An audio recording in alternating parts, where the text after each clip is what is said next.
gonna be very confidential. You can't get better than that.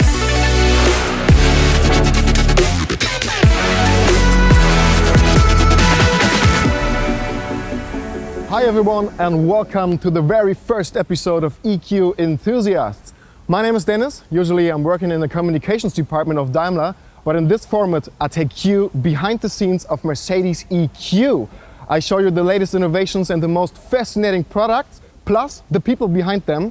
And that's why we're here in Sindelfingen at the Mercedes-Benz Design Center. We're going to meet a very special person. He once designed the Mercedes Vision AMG Gran Turismo. Now he's a team leader in exterior design and significantly involved in the look of the whole EQ family. I promise you up front, guys, it's gonna be a lot of fun for you to watch. Hope that sounds good, and if so, let's go!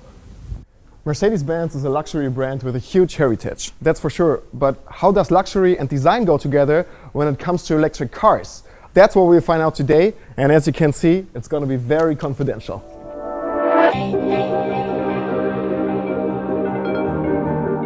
Bastian, hey, good to Hi, see Dennis. you. How you doing? Great to have you here at the Mercedes-Benz Design Center in Sindelfingen. Thanks so much. What we're going to do today, what have you prepared for us? I'm very happy to show you today some insights about the Mercedes design and give you a closer look in the future of Mercedes-Benz EQ. Yeah, sounds great. So, where are we You going? could follow me, but before that, I have to tell you that everything in there is highly confidential, so you have to turn your camera off and then we can follow. Okay guys, you heard it. I have to turn off the camera at this point. Okay guys, I'm allowed to turn on the camera again. Look at this beauty.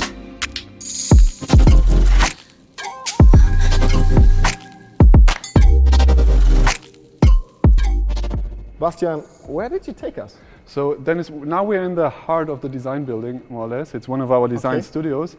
And what you can see here is the Vision EQS, one of Yeah. our latest show cars. Nice one. Show me some of your projects. I'm really curious.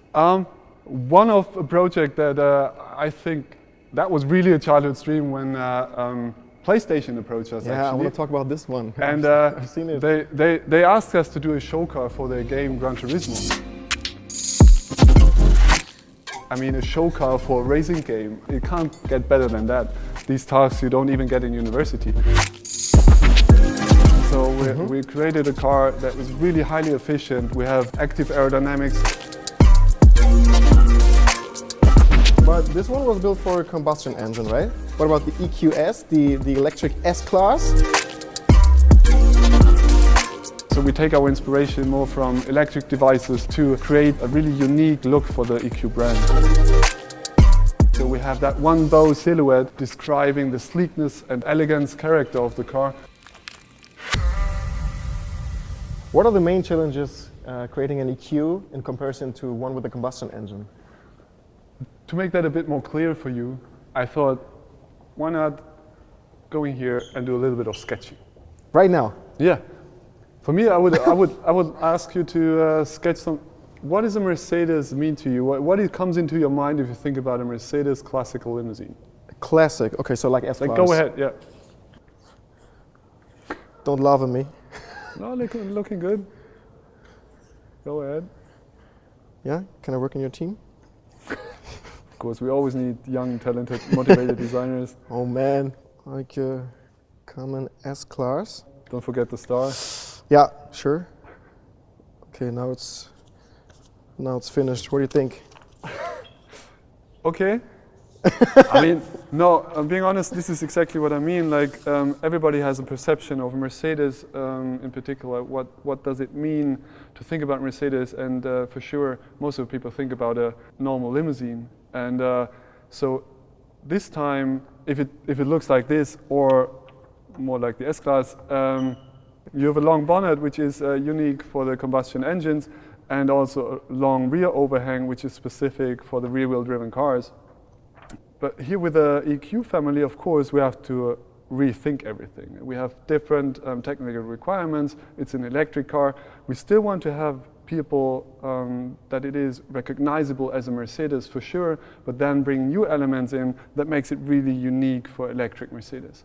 For example, if you look at the front of a car, for example, an S-Class front, you have the huge Mercedes grille, which is recognizable from Mercedes all over the world. People recognize that grille, Sure. they know the star, and they know that it is Mercedes. For sure, with the EQ brand, we have to find a new interpretation of that unique grille. So, as you can see here, It definitely looks different, right? it really does. And that's not only because of the light and the stars, but also because it's an electric car. And therefore, we don't need as much air for cooling the engine, which is behind it, because this is the case on the S-Class. Whereas here, we have more design freedom to develop something new. As you can see here, we have a seamless integration of the headlights together with the grille to generate that really unique and specific look for our EQ front ends. Yeah, you talked about the black panel before, but what about this little stars inside?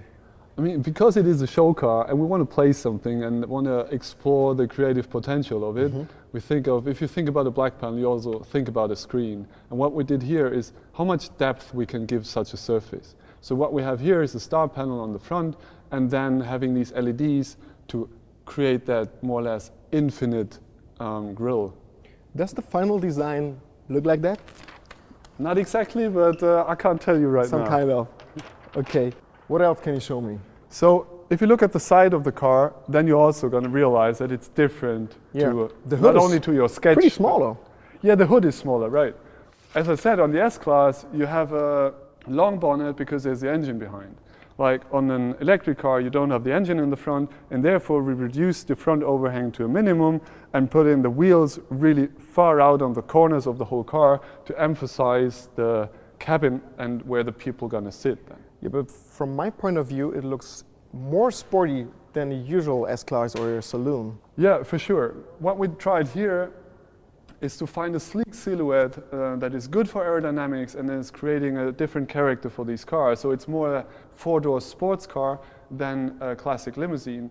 And if you come towards the back, you can see how nicely the cabin is tapering.